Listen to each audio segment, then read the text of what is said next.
आज मुझे चूज़ करना है कि मैं एक स्टार्टअप में काम करूँगा या एक मैं एमएनसी में काम करूँगा।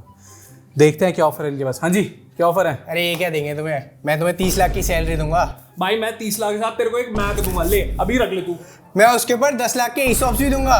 मैं 10 लाख के ईसॉप के साथ 2 महीने की पेड लीव, उसके बाद वर्केशन भी। बस। सोच के बताता हूँ यार, समझ नहीं आ रहा है यार। डिज़ाइन टीम ज्वाइन करूँ, एक स्टार्टअप ज्वाइन करूँ या फ्रीलांसर बन जाऊँ?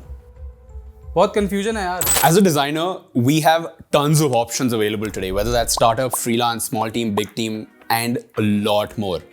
In general, the rule of thumb is to remember that you need to join a place where you are able to do good work with good people for users. How do you think about that? Doing work solo, the biggest problem usually is you don't have any reference points. You cannot compare yourself to where do you stand, what's the gap, and where might you want to go. Sometimes it's solved via freelance. So early in your career, you can go for a lot of freelance opportunities, and these help you test out, almost like sampling different companies, different founders, different problem statements. But as you start scaling up, you want something where you can go into depth.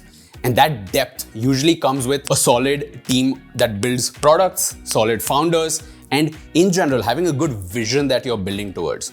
So, how can you become somebody who joins such a team? Now, of course, the main thing you need to start with are your design skills. That is the core of what makes you a designer.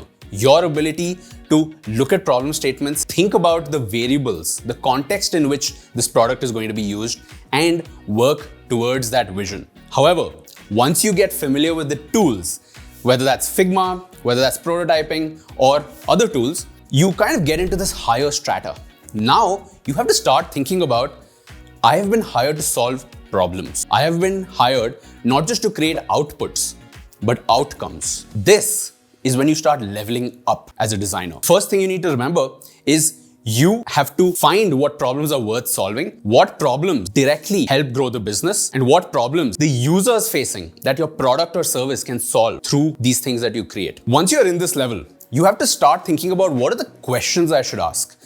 Questions you ask as a designer are super important. These help you discover these unexplored areas, work with the different people. These questions help you form a map of this territory that you're designing for.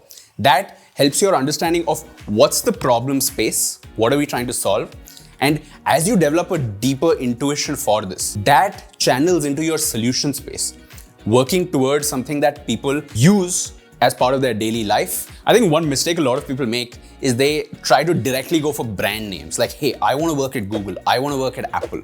In an Indian context, that might be, I want to work at Razorpay, I want to get to Swiggy. But the real truth of that is those companies have already made it past their growth stage. There's very few designers there who are working on it. But what you should be looking at is how can I join the next Swiggy 5 years before it's the next Swiggy? That ensures that you get to be on this rocket ship right from the base to space. And that means doing your research. Go deep into what is the startup or company trying to solve? What are the backgrounds these designers come from? Will you, as a designer, be able to learn from them, learn something new? Not purely in terms of your skills, but also in the way you look at the world. So, if I had to wrap this up in a simple framework that you can remember, the 3 Ps. Number 1, purpose. The thing that you're building, does it align with your personal goals? Is this something you want to see in the world? And is this something worth spending your valuable time and design skills on? Number 2 is the people.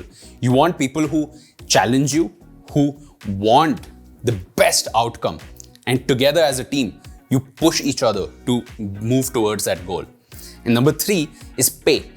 Now, this is not usually discussed, but you as a designer, you have a very valuable skill, the ability to take abstract ideas and bring them into reality. And so, of course, you need to always be thinking about what is my value, how do I discover that value, and how do I build up a base of work that speaks for me. अभी समझ आया। चलो अब बनाते हैं अगला Swiggy.